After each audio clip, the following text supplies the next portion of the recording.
one here, there was nothing being done here.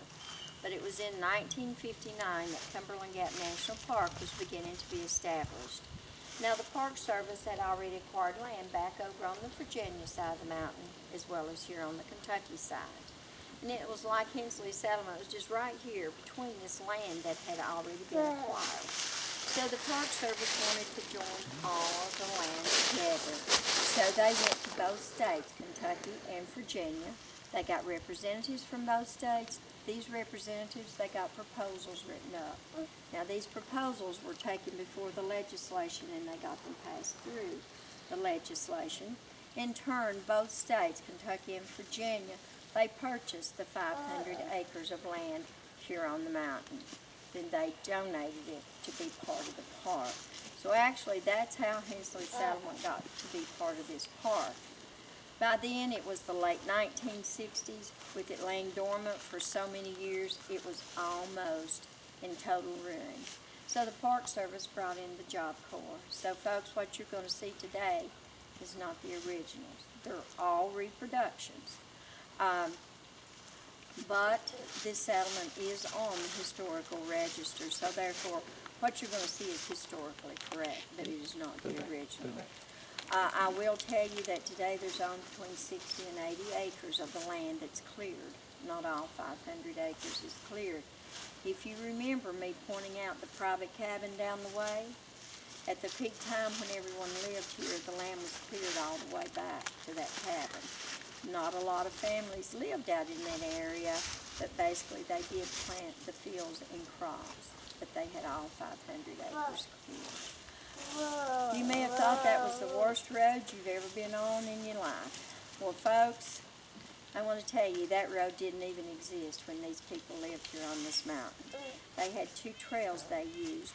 One went down at Brownies Creek, Kentucky, which was a 10-mile round-trip hike. The other one went down at Taylor, Virginia, which is about a 7-mile round-trip hike. So that was the two trails that they used when they lived here on the mountain. I said they would have thought they were on I-75 to have had a road like that. It didn't even exist. Folks, we are going to go in on the Gibbons side of the settlement, so naturally we'll talk a little more about the Gibbons to begin with than we do the Hensleys. But for me, it's hard to talk about Willie Gibbons and not talk about Sherman Hensley because they were the first two families here on the mountain. Feel free to ask any questions you may have. I'll try to answer them. If it has to do with Hensley settlement, I can pretty much answer that. I may not answer it right at the time you ask, but I hope by the end of the tour you've answered all your questions. How long have you been at the center here? I've been here 19 years. I've done this tour for 18 years. I backpacked in here, had somebody drop me at Civic Park and backpacked up here, and it must have been the 50th anniversary of them leaving, but there was a big celebration going on down there because I hiked to the pinnacle and then down to the park where my friend picked me up. And the descendants of the folks who lived up here had come down from Ohio and somewhere else. And the plan was that they were going to see the places. But I got there about 3 o'clock in the afternoon and those people started showing up then. And the trip had already been done, so they didn't get to come up here. Unfortunately, it's sort of a sad thing because they had sort of a reunion of them. Must have been about a dozen of the descendants. Well, yeah, I don't know exactly when that would have been. They do have it was about 10 or 12 years ago. Well, they do have a reunion up here, though, and they are able to drive their own vehicles up here. But, you know, we do the tours from down there, and there's one at 9 and one at 1:30. And it's kind of like, you know, boarding a plane. If you're not there to get on the plane, it's not going to wait and going to sit and wait on you.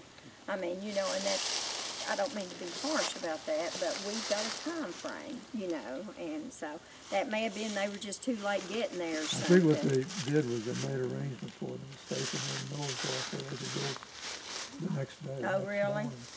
Well, we try to accommodate all we can.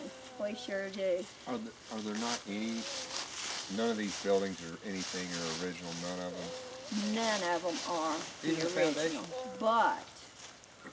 But anything that could be salvaged from the original buildings, even the fence, it was salvaged and put back on these. And yes, sir, where the foundations are today, or where the buildings are today, is where the original buildings were.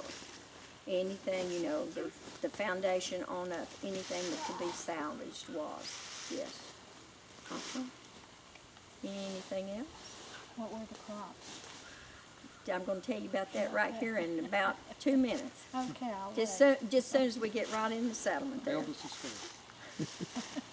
I'm gonna give my story away, then I ain't gonna understand it beforehand. Anything else, before we get started? We got some antsy little ones that wants to get started. They wanna burn that energy. All right. If not, let's go over here